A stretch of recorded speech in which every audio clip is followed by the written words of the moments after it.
ऐलान कर दे। Lahore high court का हुक्म है तो है, आइन की जो इस सिलसिले में उस पर जिम्मेदारी है आइन के हवाले से वो हो सो हो। और ये वो मामला है जिसमें पंजाब असम्बली को तहलील हुए हुए पूरा 1 महीना हो चुका है। तकरीबन लगभग यही मामला KP असम्बली के साथ भी है। इस मौजू पर बात करते हैं, आइन और कानून की राय लेते हैं। और इसके लिए हमें ज्वाइन कर रहे हैं पाकिस्तान के नामवर सीनियर कानूनदान, बहुत उम्दा कॉलमनिस्ट भी हैं, आइनी और कानूनी उमूर के जनाब फैसल सिद्दीकी हमारे साथ मौजूद हैं। बहुत बहुत शुक्रिया फैसल सिद्दीकी साहब।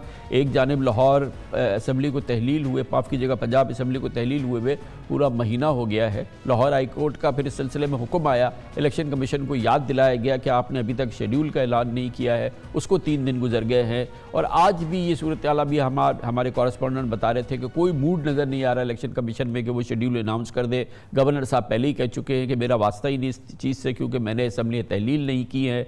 और ये एक ऐसी सूरत हाल, पहली बार पाकिस्तान में असम्बली मुकम्मल तहलील हो चुकी है, उसका इलेक्शन शेड्यूल नहीं आ रहा है। 1 महीने से ज़्यादा अरसा कल हो जाएगा और अदालती हुक्म भी जो है उसकी भी कोई जो है एक तरह से दुर्गति बनती नज़र आ रही है। क्या आप समझते हैं कि अब क्या होगा इस सूरत हाल में? शुक्रिया कामरान साहब। देखिए, पहले समझना ज़रूरी है कि लाहौर हाई कोर्ट के पास क्या बुनियादी तौर पे 2 सवाल थे जिसका उन्होंने जवाब दिया है। पहला सवाल ये था कि इलेक्शन की डेट कौन देगा, गवर्नर देगा या ECP देगा। दूसरा सवाल ये था कि क्या ये इलेक्शन 90 दिन के अंदर होने हैं या नहीं होने। जो लाहौर हाई कोर्ट का जजमेंट है उसमें इसमें कोई एम्बिग्विटी नहीं है। पहली बात है कि लाहौर हाई कोर्ट ने कह दिया है कि डेट देना गवर्नर नहीं देगा, डेट इलेक्शन कमीशन देगा, पहली बात। दूसरी बात, वो इमीडिएटली अनाउंस करेगा। सिर्फ गवर्नर के साथ कंसल्टेशन होनी है, यानी गवर्नर से कंसल्ट किया जाएगा। गवर्नर के पास ये अथॉरिटी नहीं है कि वो ये कहे कि इलेक्शन 90 दिन में नहीं होने चाहिए, या वो ये कहे कि मैं कंसल्ट, आप मुझसे पूछे बगैर डेट अनाउंस नहीं कर सकते। उनसे पूछना ज़रूरी है, लेकिन उनकी राय इलेक्शन कमीशन पे बाइंडिंग नहीं है इस फैसले के मुताबिक। और जो आखिरी इम्पोर्टेंट बात यह है कि किसी सूरत में इलेक्शन कमीशन ये इलेक्शन 90 दिन से बियॉन्ड डिले नहीं कर सकता। ये फैसला क्रिस्टल क्लियर है, क्रिस्टल क्लियर।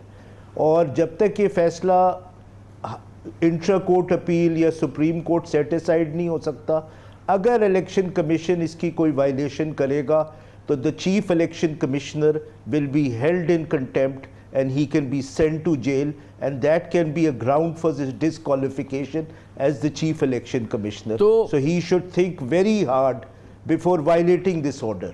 तो फैसल सिद्दीकी साहब, आपने फरमाया कि क्रिस्टल क्लियर है, 2 या 3 बार आपने अर्ज किया कि क्रिस्टल क्लियर है, ज़रा इसको डिफाइन कीजिएगा। सर देखिए, जो ये गवर्नर साहब ने किया है, मुझे तो याद दिलाई है जो इमरान खान साहब ने पिछले साल किया था कि वोट ऑफ नो कॉन्फिडेंस को उन्होंने कैंसिल कर दिया था। कॉन्स्टिट्यूशन उस पर भी क्रिस्टल क्लियर था, और जो इमरान खान साहब ने स्पीकर के थ्रू किया था वो एक कॉन्स्टिट्यूशनल फ्रॉड था।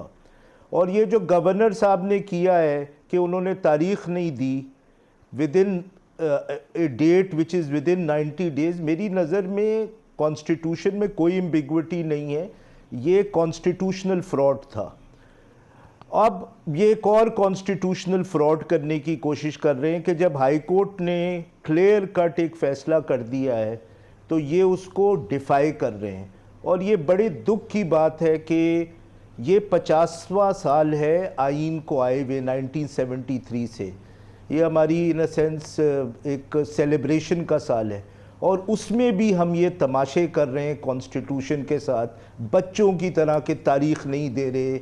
एक मैंडेटरी फंडामेंटल रिक्वायरमेंट है हमारे पूरे कॉन्स्टिट्यूशनल फ्रेमवर्क की कि इलेक्शन हो और इलेक्शन टाइम पे हो। अगर हम इस कॉन्स्टिट्यूशन के अंडर इलेक्शन टाइम पे नहीं करवा सकते तो इस इस पूरा कॉन्स्टिट्यूशनल फ्रेमवर्क कोलैप्स तो कर जाएगा, अच्छा, क्योंकि ये बेस्ड है पूरा कॉन्स्टिट्यूशन। फैज़ साहब, इसमें एक बड़ी इंपॉर्टेंट बात है, वो ये कि हुकूमत पाकिस्तान ने इसका एक बिल्कुल स्टेटेड पोजीशन ले लिया कि हम इलेक्शन नहीं कराना चाहते, हम इलेक्शन नहीं कराएंगे। और इसका इजहार आज वज़ीर दाखिला ने बाकायदा एक बयान की सूरत में जारी किया है। मैं आपको सुनवाना चाहता हूँ वज़ीर दाखिला का बयान, ताकि आप उस पर अपना तबसरा कर सकें, प्लीज़।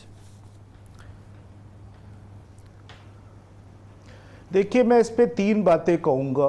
पहली बात, बड़ी दुख से मैं कहता हूँ कि ये बातें तो डिक्टेटर्स करते थे, ये ज़ियाउल हक करते थे, मुशर्रफ करते थे, ये अयूब खान करते थे कि जी इलेक्शंस हम होल्ड नहीं कर सकते क्योंकि रियासत को बचाना है, और इलेक्शन रियासत को बचाने का हल नहीं है। तो ये उनकी याद ताज़ा कर दी है हमारे इंटीरियर मिनिस्टर ने। दूसरी जो बात है कि ये कहना कि सिक्योरिटी कंसर्न्स हैं इसलिए इलेक्शंस नहीं होने चाहिए वक्त पे, मैं इनको याद दिलाऊंगा कि जब इलेक्शंस हुए थे तो तहरीक तालिबान पाकिस्तान ने 3 पॉलिटिकल पार्टीज़ को कैंपेन नहीं करने दिया था, पीपीपी, एएनपी एंड एमक्यूएम। और उस वक्त we were going through the worst period of terrorism, but elections were held. क्या हमारा इंटीरियर मिनिस्टर ये कह रहा है कि टीटीपी अब डिटर्मिन करेगा कि इस मुल्क में कब इलेक्शंस होंगे? आखिरी बात कि जी इनका ये कहना है कि केयर टेकर्स जो हैं वो पंजाब में नहीं होंगे और सिर्फ फेडरल गवर्नमेंट में होंगे जब नेशनल असेंबली के इलेक्शन होंगे, इसलिए अभी पंजाब असेंबली और केपी के असेंबली के इलेक्शन नहीं होने चाहिए। देखिए, ये तो पूरी स्कीम को डिफीट करता है कॉन्स्टिट्यूशन के। फिर आप ये कह रहे हैं कि कॉन्स्टिट्यूशन में जो पावर दिया गया है to premature dissolve the assembly by the chief minister, या अगर वोट ऑफ नो कॉन्फिडेंस हो जाता है प्रोविंशियल असेंबली में, वो कभी इस्तेमाल ही नहीं होना चाहिए, क्योंकि वो जब भी इस्तेमाल होगा तो ऐसी सिचुएशन होगी कि जब बाद में नेशनल असेंबली के इलेक्शंस होंगे तो प्रोविंशियल असेंबली के इलेक्शंस हो चुके होंगे। अच्छा, गवर्नर साहब बड़े उन्होंने कमाल की इंटरप्रिटेशन की है कि जहाँ पे लिखा हुआ है कि केयर टेकर वो अपॉइंट कर दें, वो तो उन्होंने फ़ौरन अपॉइंट कर दिया बिल्कुल कॉन्स्टिट्यूशन के मुताबिक। लेकिन जहाँ पे बात आई कि डेट देनी है, वहाँ पे उनको कॉन्स्टिट्यूशन में एम्बिग्विटी नज़र आ रही है। विद ड्यू रिस्पेक्ट, ये सब लेम एक्सक्यूजेज है, ये इस मुल्क में कॉन्स्टिट्यूशनल केओस पैदा कर रहे हैं। जिस मुल्क में टाइमली इलेक्शंस नहीं हो सकते उसमें कॉन्स्टिट्यूशनल डेमोक्रेटिक गवर्नेंस नहीं हो। Thank you so much.